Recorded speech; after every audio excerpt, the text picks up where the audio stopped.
Buenas tardes para todas las personas que nos siguen en las redes de la Presidencia de la República. Soy Nancy Patricia Gutiérrez, consejera presidencial para Derechos Humanos y Asuntos Internacionales. Estamos en una tarea con el Departamento Administrativo de la Presidencia de la República en un programa que se llama Juntos lo hacemos posible, solidaridad y resiliencia.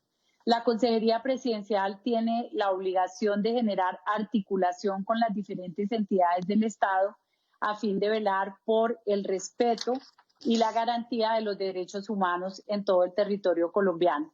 Hemos hecho un segundo ciclo de conversatorios por solicitud del presidente de la República, el presidente Iván Duque, quien nos ha pedido tomar los derechos económicos, sociales, culturales y ambientales para analizarlos entre voceros destacados de la comunidad, personas expertas, el gobierno nacional, las entidades territoriales y entre juntos podamos llegar a conclusiones de cómo encontramos la ruta en medio de estas dificultades que ha traído la pandemia del COVID-19, una ruta que nos permita retomar con fuerza al país.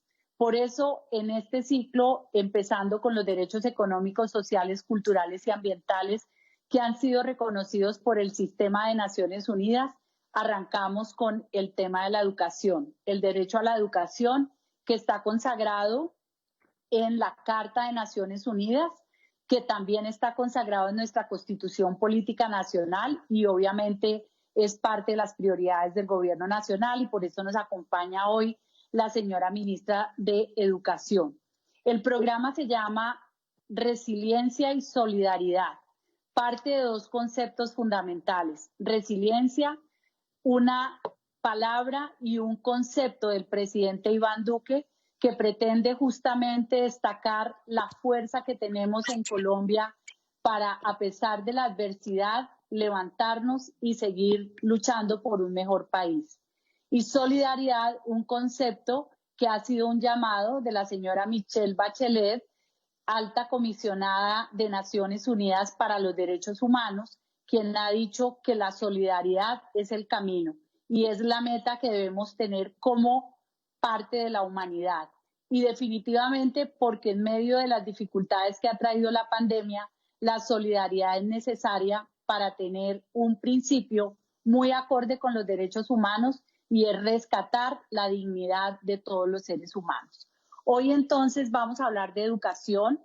Nos acompañan en primer lugar la ministra de Educación, doctora María Victoria Angulo, quien es economista con maestría en Desarrollo Económico y Análisis Económico, adicionalmente con una experiencia y trayectoria no solamente ya en estos casi 2 años de gobierno, sino anteriormente en un ejercicio, en un trabajo en la educación vista desde el sector privado y también vista desde las entidades territoriales.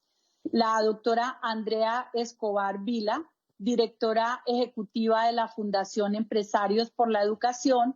La doctora Andrea Escobar es psicóloga con especialización en psicología del consumidor y también con una trayectoria y experiencia en el sector de la educación.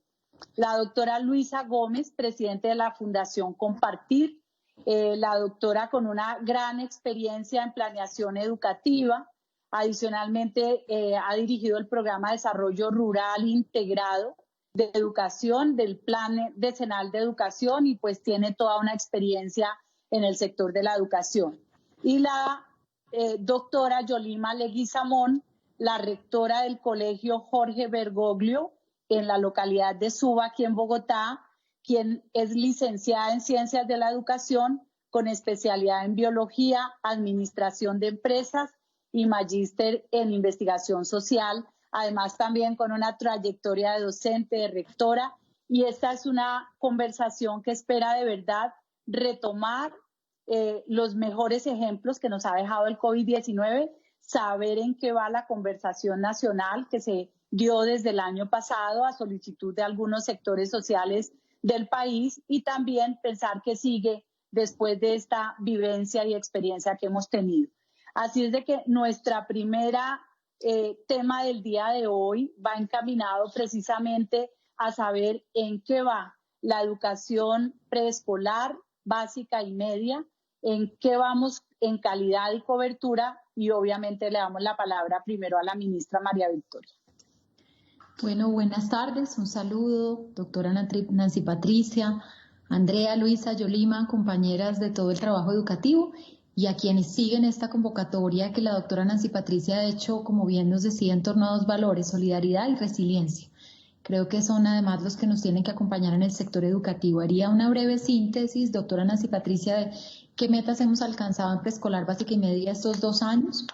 Yo la primera que resaltaría pues es un presupuesto significativo. Saben ustedes que es el sector con mayor presupuesto de todos los sectores, pero esto hay que darle coherencia con hechos, con políticas que gracias a los maestros, a los rectores y a los secretarios de educación llevemos al territorio. Hoy hacía un balance justamente para una síntesis que nos pedía el presidente de los logros y les destaco lo primero. Vamos gracias al trabajo con el ICBF, con la Consejería de Niñez y Juventud y demás miembros de la CIPI, de la Consejería de Primera Infancia, en atención integral de más de 1.5 millones de niños. Recuerden que la meta es 2. Y 2, con un concepto de una atención integral, donde nosotros desde el Ministerio con preescolar tenemos el gran reto de hacer un preescolar integral. Lo sabe la rectora Yolima, que además en su colegio, que nos da mucho orgullo, un colegio en el que pues pudimos todos poner un granito de arena para hacerlo en Bogotá, sabe que tiene las instalaciones, las adecuaciones y las dotaciones para el trabajo con primera infancia. La segunda meta alcanzada es 16% de jornada única.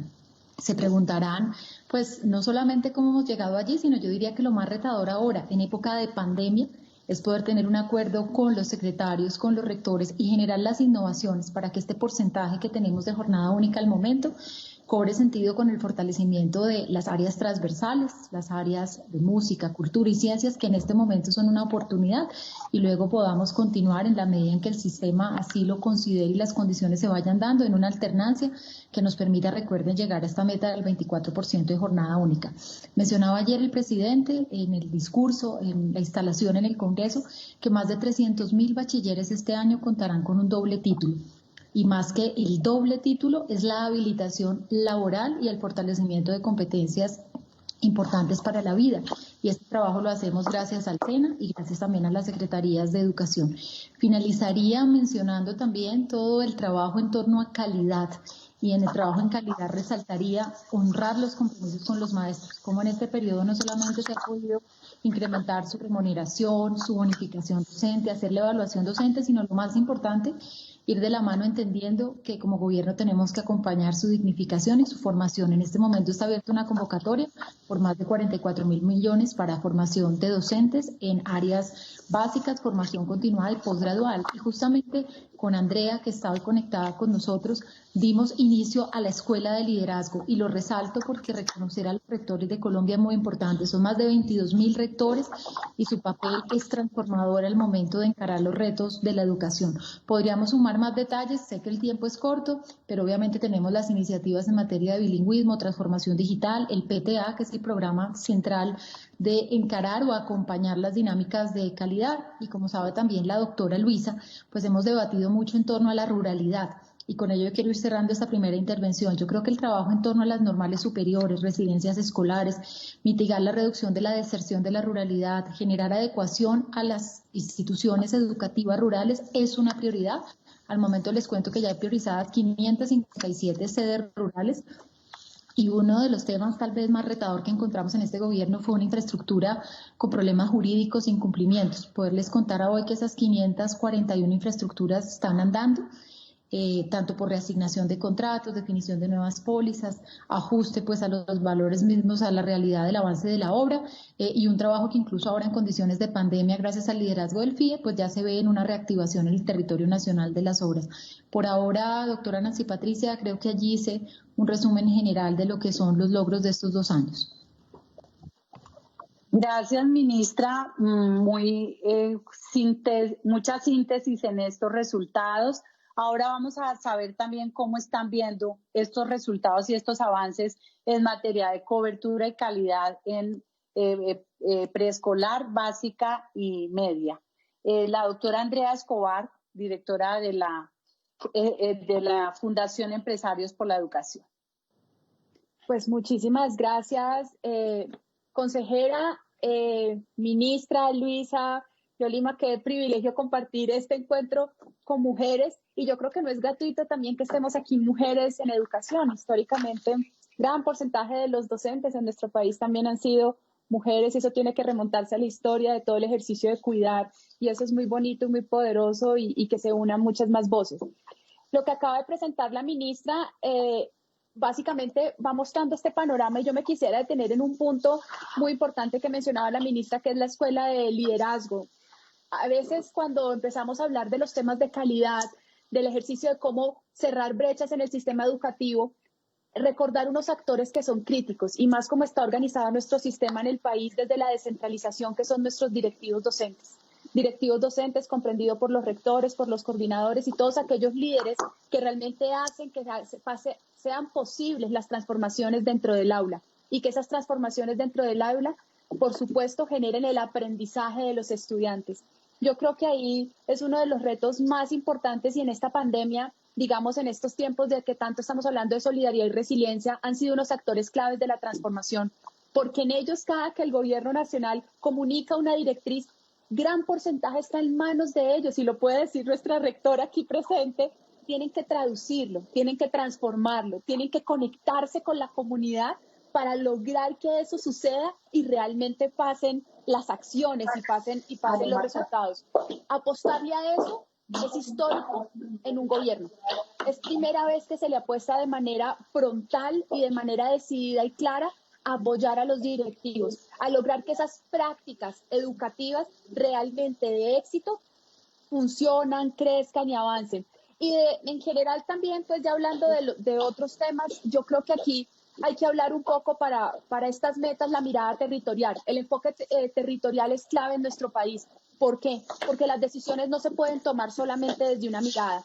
Nuestro país es tan diverso, y cuando tenemos un porcentaje que alrededor del 80%, y María Victoria me puede corregir, de las instituciones educativas en Colombia son rurales, pues tenemos una diversidad de miradas, de contextos, de necesidades, que hacen que la política pública tiene que ser tomada también desde esa mirada. Y para eso supone salirnos no solo de los temas macros de conectividad, virtualidad, sino entender de las disposiciones presupuestales, de los temas asociados como alimentación, transporte, que son temas que se han estado liderando desde el gobierno nacional, pero es también conectarlo con las innovaciones pedagógicas. No logramos hacer nada si no entendemos los contextos y los territorios para lograr estas innovaciones pedagógicas y cómo se conectan para lograr realmente resultados dentro de lo que se está esperando. Entonces yo creo que aquí uno de los grandes retos es seguir contando con esas miradas territoriales, y esas miradas territoriales cómo se conectan con la mirada nacional para poder responder, digamos, de cara a los retos que tiene el ejercicio de lograr la garantía del derecho a la educación de nuestros niños, niñas y jóvenes en el país. Gracias, Andrea. Ahora vamos a oír con el mismo tema a la doctora Luisa Gómez. Algo muy importante, y es efectivamente que el derecho a la educación es integral, absolutamente, y que debe además garantizarse en todo el territorio colombiano. Doctora Luisa.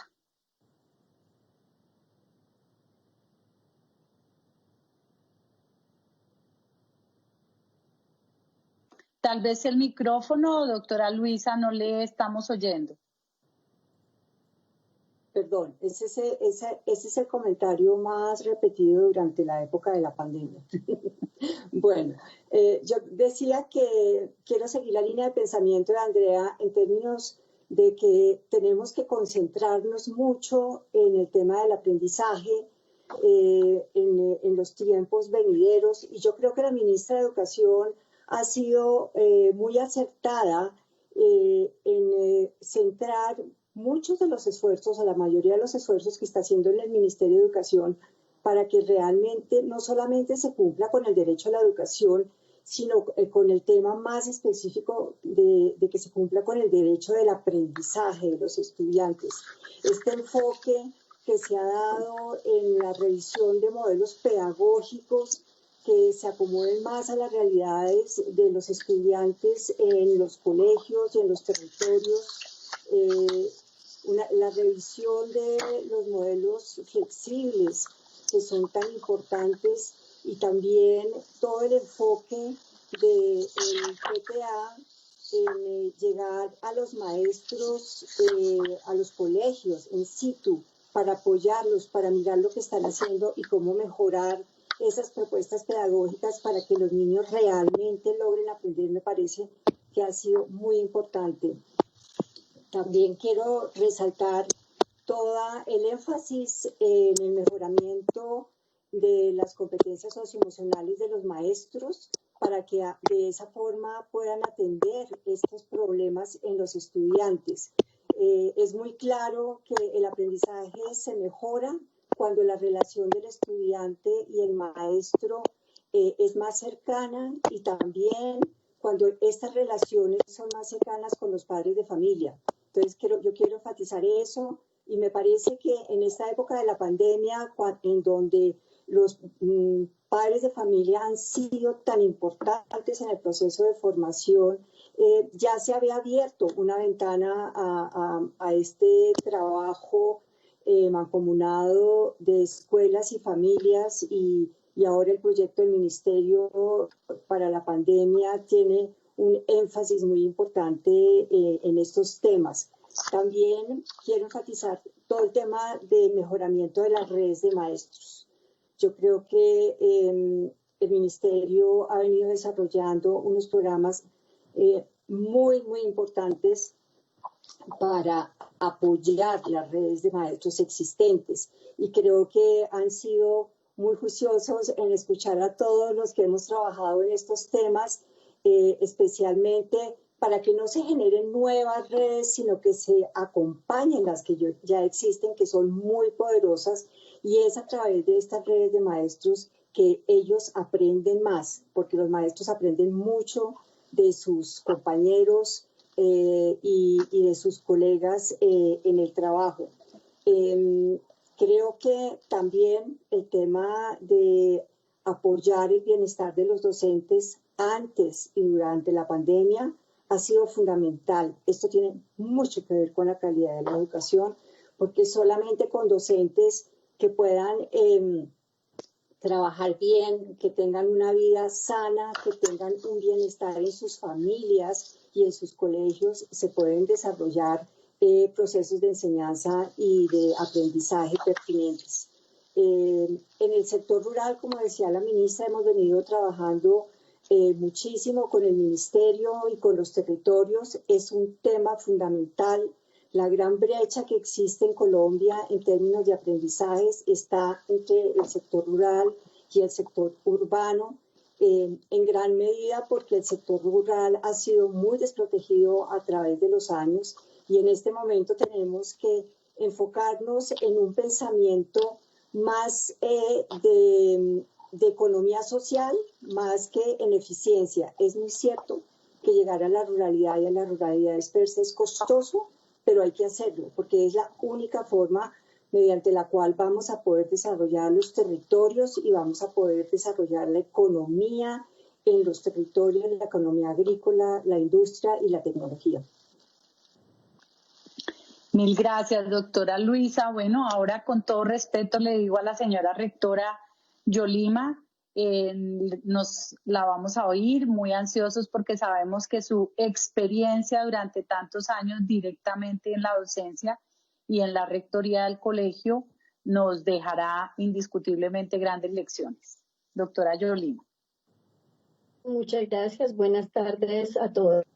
Me encanta estar en este espacio compartiendo con ustedes.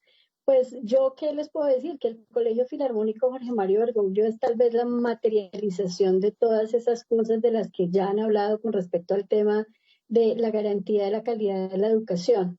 No solo porque tengo el privilegio de estar desde el mismo momento en que se inauguró el colegio como rectora, y hemos venido haciendo un proceso de construcción de comunidad que ha sido muy interesante y pues que se ha visto enfrentado a grandes retos a raíz de este tema de la virtualidad a la que pues nos vimos abocados todos por la pandemia. Entonces el colegio no solo tiene una infraestructura, como la doctora María Victoria lo mencionaba, que goza de todos los espacios requeridos no solo para que los niños estén cómodos, sino para que además puedan aprender y lo hagan de la manera adecuada.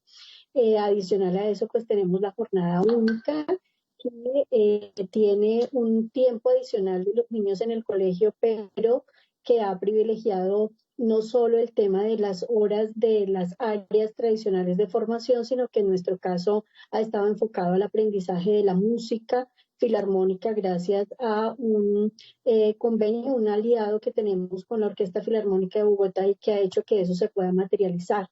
Tenemos además pues educación inicial de 2 grados de escolaridad y de allí en adelante hasta el grado 11 pues nuestros niños tienen toda la continuidad en su ciclo de formación, que es otro de los grandes retos en cuanto a la calidad de la educación que se ha propuesto desde hace varios años ya, todo lo que tiene que ver con esa calidad de la educación.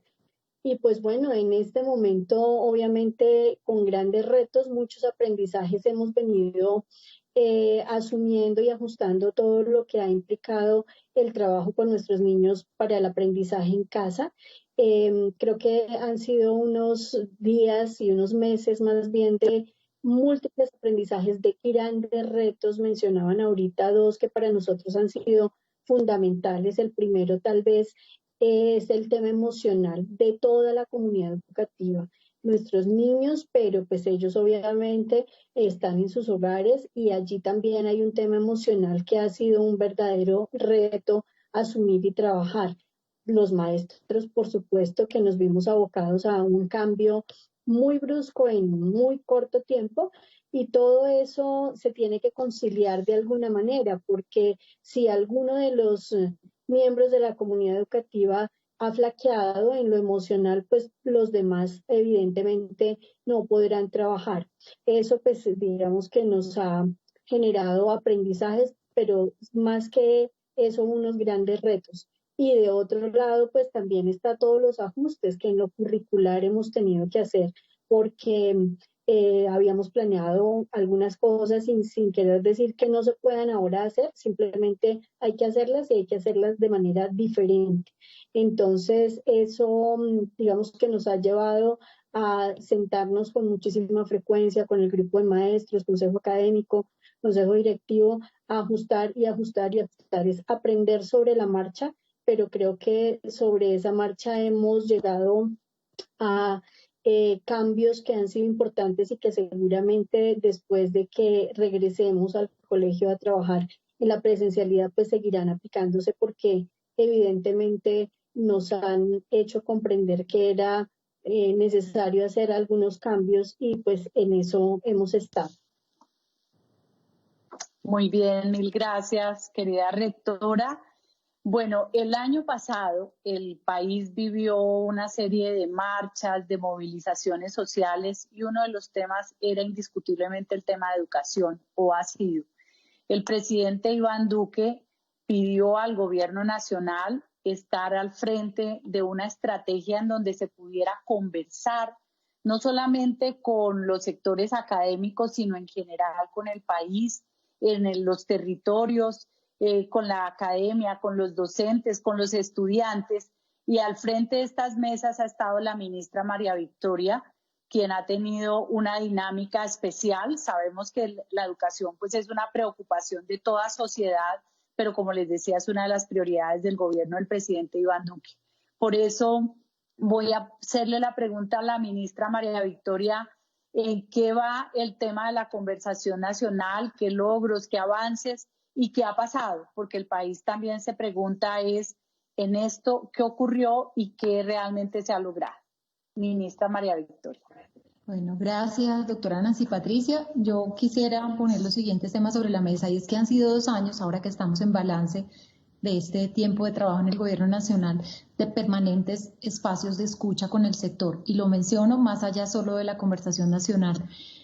Ya son más de 300 espacios con la Federación de Educadores, el diálogo alrededor de la escuela de directivos con base en las propuestas de los señores rectores, los diálogos regionales y los diálogos con educación superior, que sé que será objeto de otra conversación con la doctora Nancy, pero para mirar el marco de lo que ha sido un sector que escucha, dialoga y que orienta los recursos a dar cumplimiento a los compromisos. Como dice el señor presidente, se honra la palabra. Particularmente la conversación nacional para nosotros entonces fue otro escenario que suma, que agrega. Convocamos allí a expertos como quienes hoy nos acompañan, doctora Nancy Patricia, y otros expertos no solamente de Bogotá, sino desde el territorio, de las regiones. Fueron 6 mesas especializadas y 24 espacios detallados a los temas que voy a mencionar. Creo que el primer mensaje es destacar que todos los actores del sistema ven que el principio de solidaridad es la base para avanzar en educación. Yo creo que allí hubo sobre todo mucha propuesta, mucha construcción. El segundo mensaje es que los dividimos por educación preescolar básica y media y por educación superior, entendiendo que el sistema tiene el gran desafío de ser uno solo, no de ser compartimentado. Pero fuimos definiendo los retos y lo primero que mencionaban los expertos era cómo impactar en calidad, algo en lo que hacía mucho énfasis la doctora Luisa cuando decía que hemos puesto el foco en aprendizajes y lo hemos puesto por la reforma a la normatividad, por el trabajo en torno en calidad y yo diría que por una obsesiva conversación de lo que implican los aprendizajes integrales. Y en ese sentido me tomo aquí estos minutos para compartirles cuáles fueron como las conclusiones y los temas que más se trabajaron. El primero de ellos tuvo que ver con el Centro Superior de Investigación y Formación de Maestros. Yo creo que ese es un anhelo del país. Nosotros hemos avanzado en formación continuada, formación posgradual, formación de liderazgo y el premio Compartir, que son como 4 hitos al reconocimiento del maestro, pero creo que todos coincidimos con que debemos dar un paso más, Colciencias, hoy MinCiencias, Ministerio de Educación y los distintos centros de pensamiento de las universidades para salir y llevar a cabo este centro de alta formación para maestros. Estamos en todo el proceso de diseño, doctora Nancy Patricia, y yo creo que este es un legado muy interesante porque además a la conversación nacional también asistieron representantes de lo que fue la misión de sabios, que lideramos en conjunto con la señora vicepresidenta, con Colciencias y nosotros. Entonces es un privilegio ir tomando cada uno de los como compromisos que estaban en la misión de sabios y llevarlo a cabo. Ellos lo denominaban un centro de innovación, un centro de alta formación de maestros. Entonces, hoy seguimos, para quienes nos están acompañando, agradecerles a los 4 grandes dinamizadores de esta conversación, que no tenía que ser el gobierno, que eran justamente autoridades independientes con toda la experiencia y que sobre todo tienen un gran reconocimiento. El doctor Moisés Basserman, la doctora Margarita Peña, el doctor Francisco Cajiao, la doctora Sara Victoria, como parte de la misión de sabios, y con ellos venimos dando pasos en cómo tejer lo que es formación rural de maestros, formación continuada y una mirada renovada de los contenidos de los programas mismos de formación de educadores, tanto en su formación inicial como en su formación posgradual. Así que allí, doctora Luisa, particularmente le hago la mención a usted porque usted ha sido una abanderada en los temas de formación e identificación de incentivos a los maestros. Tenemos que lograr dejar ese legado porque eso se vuelve como un espacio de conversación que va más allá de la coyuntura y que acompaña todo el proceso de dignificación y de formación de los maestros en Colombia. Así que sobre ese tema allí vamos avanzando.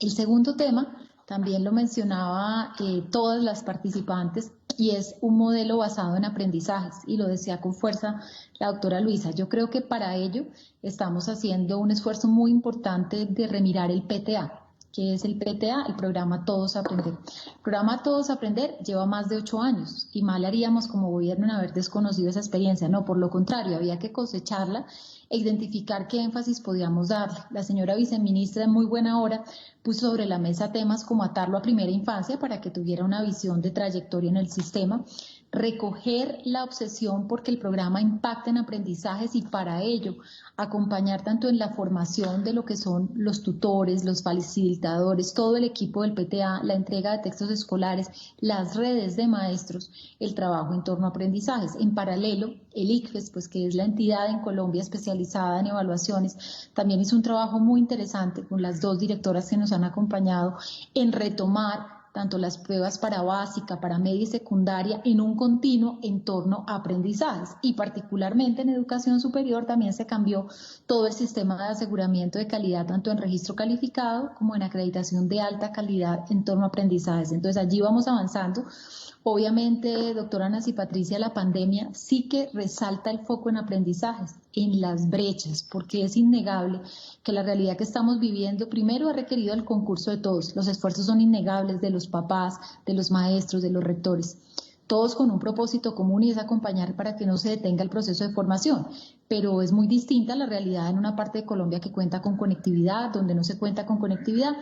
Y vamos a tener, y asiente la rectora que está día a día en ello, un trabajo en el cual estamos desarrollando, rectora, una herramienta con el ICFES que les pueda servir a todos los colegios del país. No es para hacer rankings, es para hablar de una evaluación formativa donde les dé los detalles de dónde están esas brechas importantes de aprendizaje. Y sumaría otro aprendizaje que mencionó la doctora Luisa y la doctora Andrea, que es las competencias socioemocionales. Han salido también mucho a la luz con ocasión de esta pandemia. Los que trabajamos con amor en este sector venimos recogiendo hace más de 15 años el concepto. Me acuerdo que cuando llegó había cierta prevención para entender cómo se podía materializar un estudio riguroso alrededor de las competencias socioemocionales. Hoy, por fortuna, está más que probado con distintas evaluaciones de impacto que recoger desde las competencias del ser, la vocación, la mística y esa facilidad de conectar con otro, de expresarse y de recoger las emociones del otro es fundamental para el sector. Y todo el país, cuando hablamos de familias, de niños, jóvenes, pues están hablando de que esta pandemia y lo que nos está ocurriendo ha impactado directamente en el estado emocional de todos los actores de la comunidad educativa. Entonces, para allí hemos puesto no solamente el programa Bienestar en tu Mente y el programa Emociones para la Vida al servicio de las instituciones educativas, sino también, como señalaba la doctora Luisa, el programa de bienestar de los maestros. Con ocasión a la celebración del Día del Maestro lanzamos Contacto Maestro, al mismo tiempo que la Escuela de Liderazgo. Pero no olvidemos que Contacto Maestro habla de transformar, de conectar, de cuidar, y tiene los programas para apoyar, rectora, en esa materia a los maestros, que cuando regresemos a una presencialidad con alternancia, pues maravilloso, porque resignificamos el valor de la presencialidad, pero no podemos esperar solamente ello. Entonces, en paralelo vienen escenarios virtuales y escenarios que se preparan para cuando sea el momento de tener una presencialidad con alternancia que recojan el tema de las competencias socioemocionales.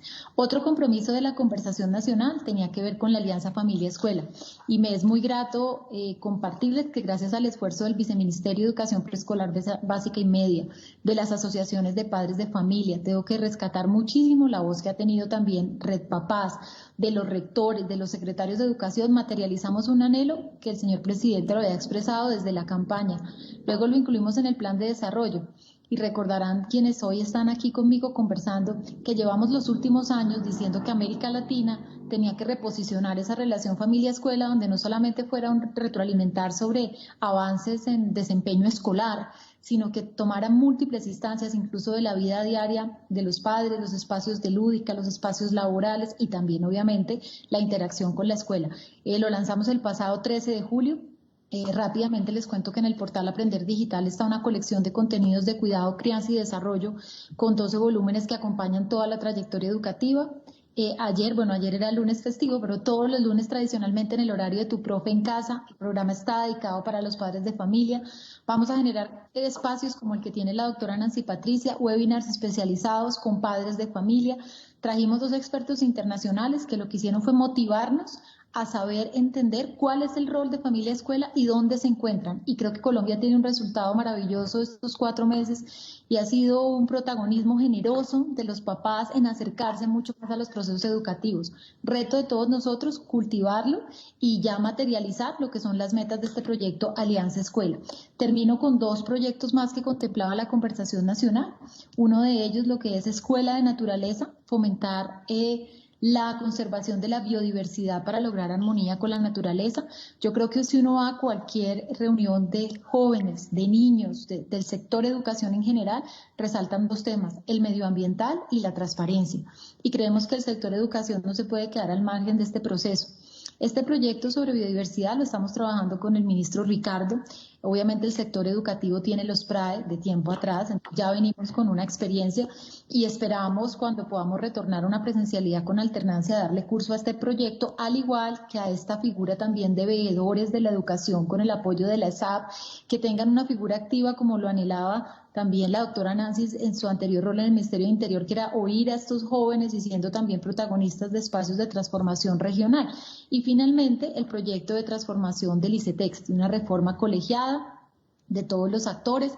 Llevamos muchísimas mesas de trabajo, ya tenemos el primer plan de auxilios que se dio con ocasión a la pandemia y estamos culminando espacios con jóvenes, rectores, familias, expertos en educación, porque yo creo que la reforma lo que tiene que hacer es obviamente acercar el ICETEX a la realidad de los colombianos, pero también hacerlo una entidad viable, es decir, que pueda continuar generando estos apoyos de crédito educativo, que más que solamente entregar un crédito educativo, acompaña al estudiante en su trayectoria con diversas opciones de financiación para completar su trayectoria educativa, que pueda contemplar legalmente la posibilidad para tener pues los alivios, hoy hablamos del plan de auxilios, que tenga una gobernanza robusta y que sea una entidad que se transforme digitalmente para tener una atención pues mucho más oportuna a los jóvenes y en este caso también a los rectores de las universidades. Perdonen que me extendí, estos fueron los temas que se recogieron en la conversación nacional. Para mí es súper pertinente la pregunta de la doctora Nancy, que obviamente hemos puesto foco en la pandemia, pero no hemos dejado de poner el foco en cumplirle a los colombianos en estos temas de la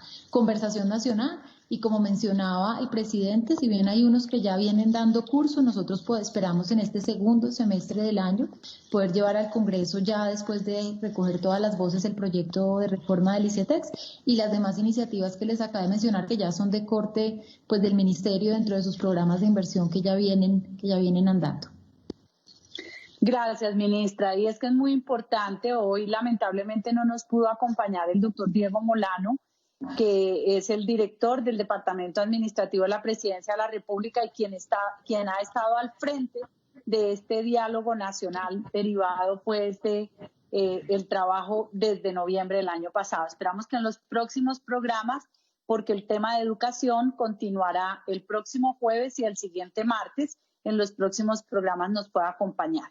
Bueno, dos temas han salido aquí definitivamente. Primero, la importancia de la educación para cerrar la brecha social. Indiscutiblemente que el ascenso social que requerimos para que la gente salga de la pobreza es la educación, pero se nos cruzó la pandemia y esta pandemia ha obligado a una virtualidad para la cual, como ustedes lo han manifestado, no estábamos preparados en la realidad.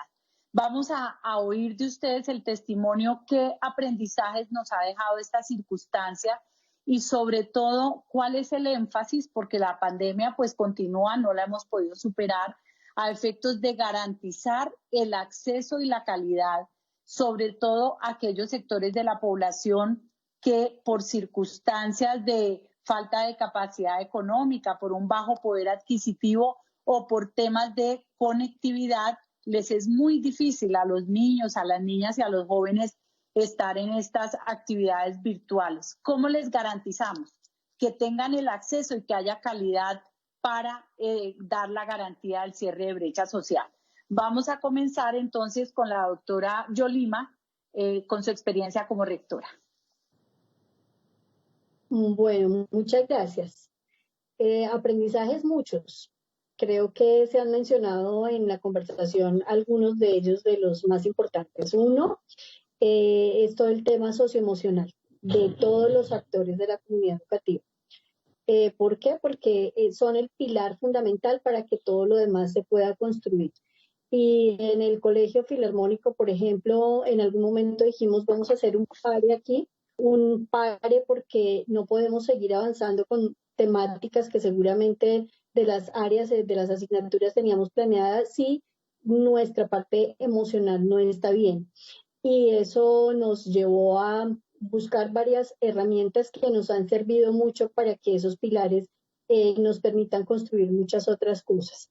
Ese apoyo de las familias que es fundamental y que lo hemos venido buscando en la educación, pues creo que ha cobrado una mayor importancia en este proceso de aprendizaje en casa, sobre todo con los más pequeños, en primera infancia y en primaria, porque pues los niños de bachillerato son un poco más autónomos, entonces el que los papás se hayan tenido que involucrar mucho más en lo que los niños hacen en el colegio les ha permitido también descubrir. En un encuentro que tuve con padres de familia, algunos de ellos me decían, es que yo no sabía qué hacía mi niño en clase de música o en clase de danzas, y el que yo pueda estar allí participando con el niño, por ejemplo, en la clase, pues me ha permitido no solo entender lo que el profe hace, sino también involucrarme un poquito más. Ahí está conectado entonces con la importancia de la autonomía y la organización, algo que hemos también tratado de trabajar en la escuela, pero que muchas veces no se ve tan claro, ¿no? Uno no lo logra ver tan concreto de por qué es tan importante, y creo que ha sido un aprendizaje muy valioso. Nuestros chicos y las familias lo han logrado entender. Esas cosas que la educación deberá incorporar posteriormente, pues que tienen que ver con elementos o la combinación de elementos virtuales y elementos presenciales, creo que es otro de los grandes aprendizajes. Y de esa manera poder combinar, ya no estando o no más bien en este tema del manejo de la pandemia, creo que será algo fundamental. ¿Cómo materializar el derecho a la educación aún con las dificultades? Pues bueno, es que definitivamente cada región tiene sus particularidades y hay que atenderlas así, como particularidades. Incluso dentro de Bogotá no es lo mismo una localidad que otra, o dentro de la misma localidad hay muchas diferencias. Yo, por ejemplo, pues podría decir que en el Colegio Filarmónico Jorge Mario Bergoglio las familias han hecho un gran esfuerzo para mejorar la conectividad, y a pesar de todas las dificultades que han tenido, ellos y los profes, al hacer los ajustes, cuando hablo de ellos, estoy hablando de padres de familia y estudiantes, y los profes también, al hacer los ajustes, han logrado mejorar la comunicación, la conectividad, la relación con los mismos maestros y los padres de familia ha logrado mejorarse. Yo sé que en otras regiones es supremamente difícil, y sé que también el reto es muchísimo más grande. En el caso particular nuestro, pues tenemos entre el 95 y 98% de nuestros estudiantes vinculados, quienes no lo habían logrado hacer a comienzo de marzo, digamos, cuando tuvimos que salir a la pandemia, han venido ajustándose, han venido adaptándose. Si no tengo computador en mi casa, voy a la casa del abuelito. Es decir, han hecho un esfuerzo muy grande las familias, los maestros igual, y hemos atendido de manera mixta entonces a los estudiantes con material impreso, físico, para entregar, y también con material que se trabaja a través de las redes. Hemos usado pues las herramientas que el Ministerio de Educación nos ha brindado, y obviamente tener la televisión como un recurso adicional pues ha sido supremamente valioso para poder seguir trabajando con los niños. Entender que no es solo la parte del desarrollo de las temáticas que venían propuestas desde tiempo atrás, sino que han venido surgiendo aprendizajes que son supremamente valiosos e importantes en este momento. Una de las quejas, por ejemplo, que nos daba un estudiante de 11, tal vez como a los 15 días de haber iniciado la estrategia, era, es que solo es Word, es que solo es PowerPoint y solo es entregue y entregue y entregue. En algún momento yo le dije, mi amor, si tú aprendes esas herramientas de ofimática bien aprendidas, no te imaginas el aprendizaje que vas a tener para la vida. A medida que el tiempo ha ido pasando, pues seguramente también la percepción de los chicos ha ido cambiando un poquito. Lo mismo ha pasado con todos los actores de la comunidad educativa. Entonces es aprender, o es tener presente más bien, que hay muchas otras formas de aprender, y es algo de lo que hemos tenido que ajustar en la medida en que la estrategia ha venido avanzando. Todavía nos falta mucho, no sabemos hasta cuándo. Esa incertidumbre seguramente también genera un gran interrogante en casi todos, pero es justamente en la medida en que el tiempo va pasando ir ajustando, y no quedarnos en la idea de que así lo veníamos haciendo y deberemos seguirlo haciendo de la misma forma, sino que cada nuevo reto nos imprime también una nueva respuesta para que ese reto se pueda dar. Gracias, doctora Yolima. Muy gentil. Bueno, a la doctora Luisa, ¿cómo ve usted esos retos de la pandemia y de la virtualidad? Bueno, hay grandes retos, efectivamente, y también grandes aprendizajes. Voy a comenzar por los aprendizajes porque realmente la pandemia nos hizo ver cómo es importante un modelo pedagógico que se centra en el estudiante y en las necesidades de los estudiantes. Curiosamente, durante la pandemia, cuando están más alejados los docentes de los estudiantes, ha sido a través de estas nuevas formas de trabajo que los profesores se han acercado más a las necesidades de los estudiantes, han tenido que indagar mucho más en sus personalidades y en sus problemas familiares. Entonces, eso ha sido un aprendizaje muy grande que tenemos que continuar trabajando en el futuro. En la gran conversación sobre educación hablamos mucho sobre el tema de que el modelo pedagógico tiene que ser un modelo pedagógico más centrado en los niños, en las niñas, en los adolescentes, en esas diferentes edades, en esos diferentes procesos de aprendizaje y procesos emocionales. Y afortunadamente los docentes muy rápidamente acudieron a la ayuda de los niños que están con más problemas en sus familias y con mayores problemas emocionales. Y también hemos aprendido durante la pandemia la importancia de los orientadores, de esas otras personas que están en la institución educativa que acompañan estos procesos, como los orientadores y los psicólogos. Ellos han permitido que los niños puedan continuar con su proceso. El otro aprendizaje, y que es un gran desafío para el ministerio, es que a través de estos meses nos hemos dado cuenta lo importante que es concentrarnos en las competencias del siglo XXI. Los niños necesitan ser más autónomos, lograr aprender de forma más autónoma. Eso les permite trabajar solos, trabajar con sus padres y hacerlo en forma más ordenada. Eso es algo que los niños tienen que aprender a futuro. Eso es un gran desafío para la educación. También otro desafío para la educación es que los niños adquieran un pensamiento crítico y aprendan a hacer una lectura crítica, no solamente de textos, sino lectura crítica de su entorno.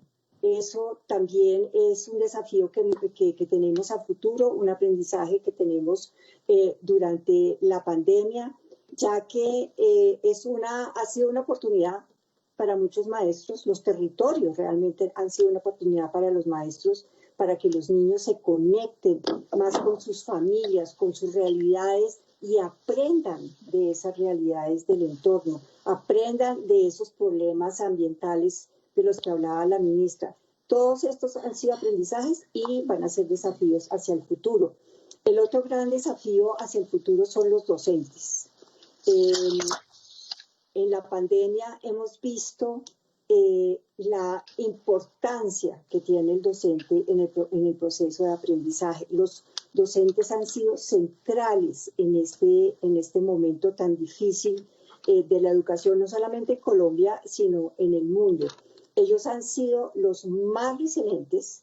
Ellos han intentado todo tipo de mecanismos, de modelos, han sido innovadores y han logrado con muy pocos recursos en algunas ocasiones llegar a sus estudiantes a través de WhatsApp, a través de las guías que les ha enviado el ministerio. Pero tenemos grandes desafíos también con ellos, porque tenemos grandes deudas. Tenemos una deuda muy grande en términos de modelos pedagógicos virtuales. Tenemos una gran deuda con ellos también para que logren conectarse mucho más a través de formas virtuales, a través de datos, por ejemplo. Yo creo que es muy importante que el país le otorgue a los maestros la posibilidad de comunicarse a través de muchos medios, no solamente el Internet. Como decía, el WhatsApp es fundamental para ellos. Ellos se comunican mucho a través de Facebook y a través de esos mecanismos ellos están aprendiendo mucho. Otro aprendizaje que hemos tenido y un desafío muy grande para el futuro es que el sector educativo no puede estar solo en este proceso de mejoramiento de la calidad de la educación.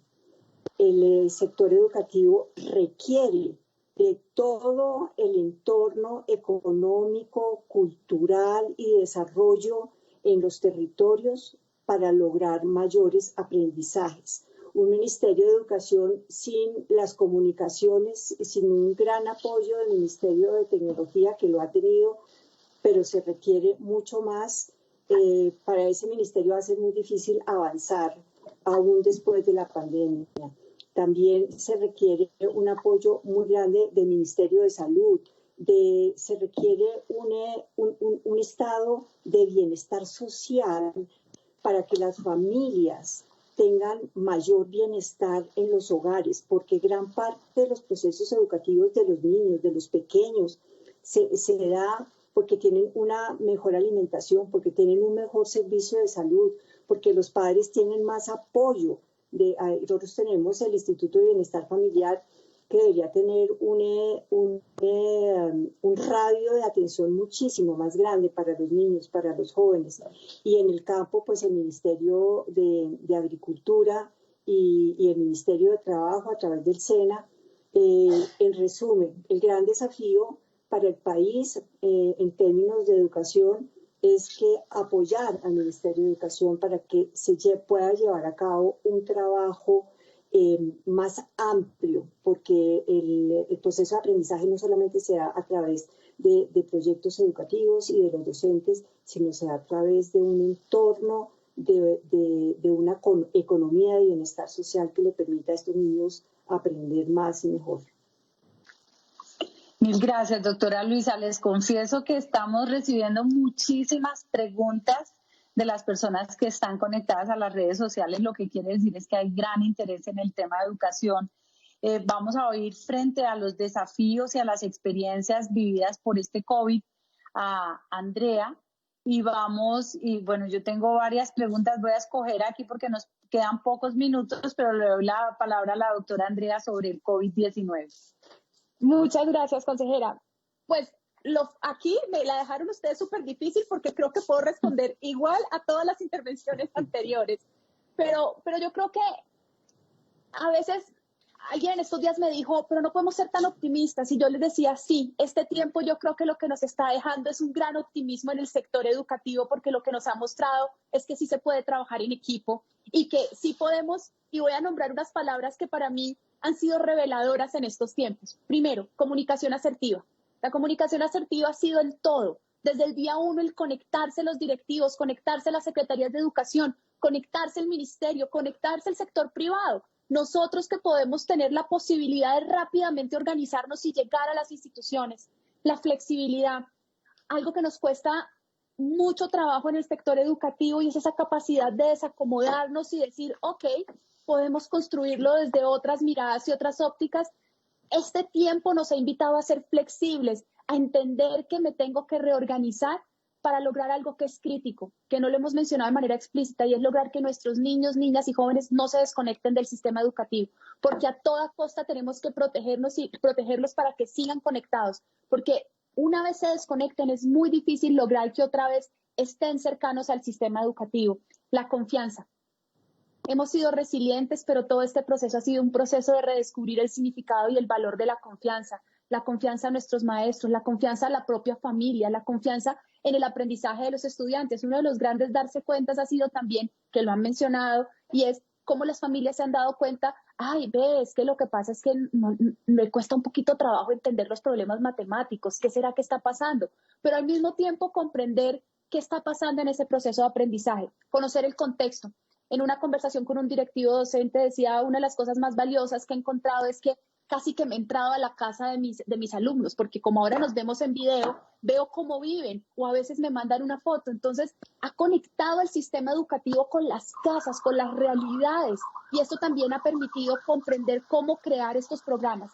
El ejercicio también, como ya lo mencionaban, de la innovación, la autonomía y la autorregulación, que son temas críticos, pero esto todo se puede pasar si comprendemos ese pacto pedagógico. ¿Qué quiero decir con esto? Y es la priorización de los aprendizajes. O sea, pensar que el currículo pensado o los planes educativos institucionales pensados al arranque o al inicio del año lectivo continúan iguales, pues es una locura. Pero también pretender, como lo decía tu estudiante Yolima, que en una semana y en 2 meses, pues ya tenemos solucionados unos grandes programas educativos que no son solo un Word, pues también era muy difícil. Entonces yo creo que el sistema ha estado muy retado, muy tensionado, pero lo valioso es todos unidos, todas las mentes brillantes del sector conectados. Hay 1000 grupos de WhatsApp con directivos, fundaciones, unos piensan reapertura, ¿qué va a pasar después? Pero lo que está en el centro es el estudiante. ¿Cómo hacemos que nuestros niños sigan aprendiendo? Y que ese rezago, que sabemos que va a haber un rezago, y por eso la ministra nos hablaba de esta gran herramienta que se están ideando para poder entender nuestros estudiantes en qué punto van a estar más adelante, que eso es crítico, porque este no es el momento de evaluar, este es el momento de asegurarnos esa priorización de esos aprendizajes, cómo conectan con una realidad y luego cómo nos vamos poniendo al día en equipo y cómo vamos superando. Por el otro lado, como lo mencionaba consejera, el tema de la conectividad. Yo creo que la pandemia también históricamente hemos hablado de la importancia de conectar las escuelas, de las terminales, computadores, tabletas en los colegios, pero también lo que nos hemos dado es que en nuestro país las cifras son 15,5 millones de hogares, de los cuales más o menos cuánto, creo que es el 40% que tiene acceso, y si nos vamos a la ruralidad dentro de los hogares, no tenemos acceso a la conectividad y a los computadores en los hogares.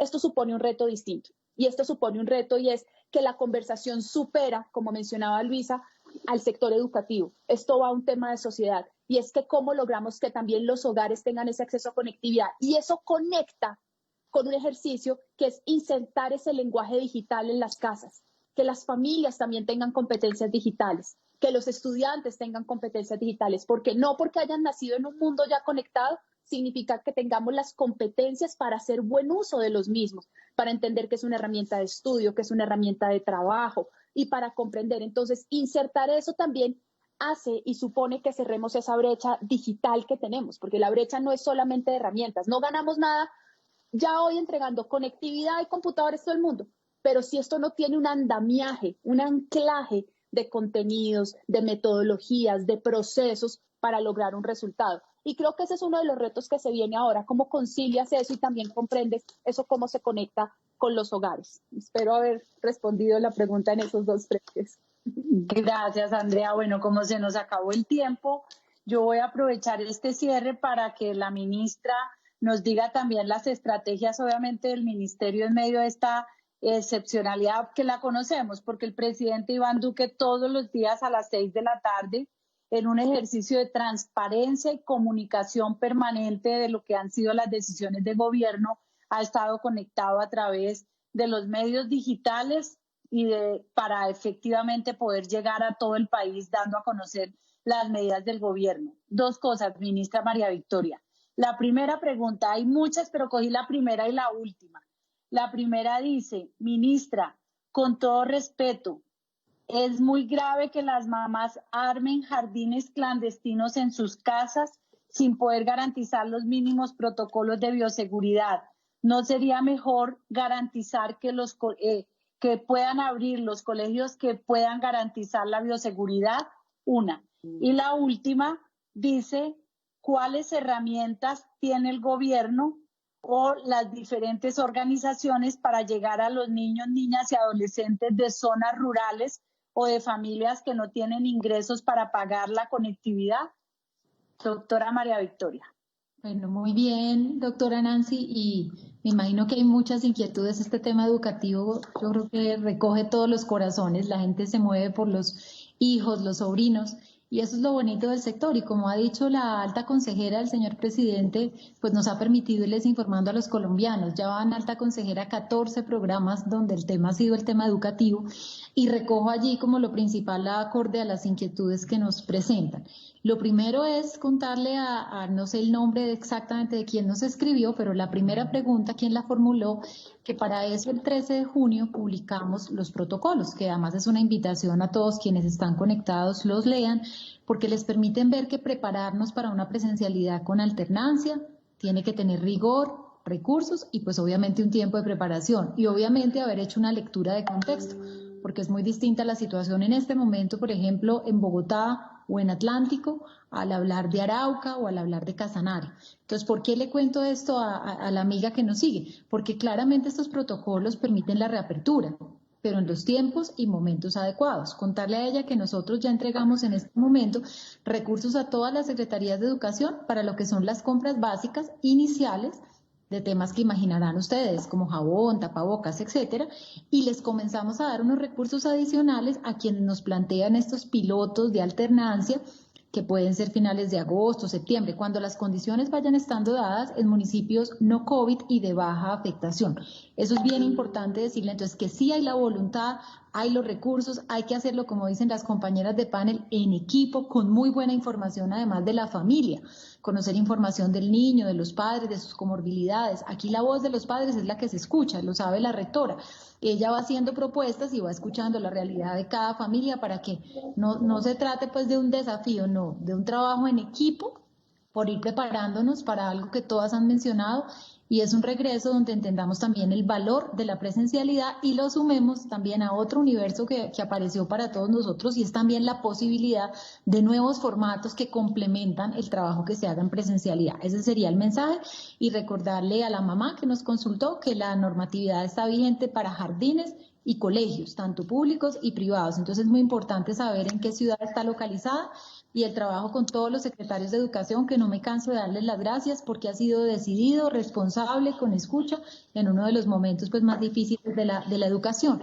Y la segunda pregunta, que tiene que ver con ruralidad. Bueno, la ruralidad misma nos trajo también nuevos mecanismos de innovación, como fue recrear nuevamente lo que hace unos años era televisión educativa, con el canal 321 Eduacción y el canal Mi Señal, que reúne todos los canales locales.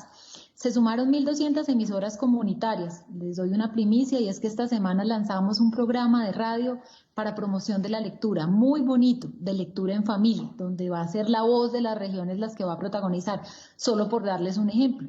Vemos departamentos como Boyacá, que me reunía con los maestros de Boyacá justamente en la mañana, y ellos han puesto mucho énfasis en lo que es cultura local y el trabajo en la radio. Entonces son formas para llegar a la ruralidad.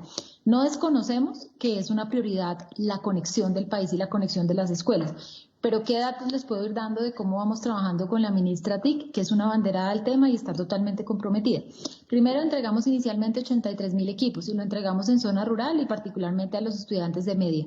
Sabemos que la necesidad es mayor, la ministra está buscando reorientar recursos del Fondo de Comunicaciones y otras fuentes para poder seguir avanzando en la entrega de equipos.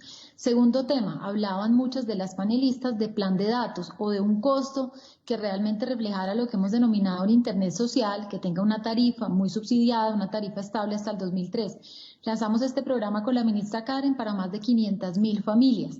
Dimos los datos de operación a los secretarios de educación, a los rectores de educación superior, y la ministra Karen está viendo cómo incrementar el número de beneficiarios de este plan de Internet social.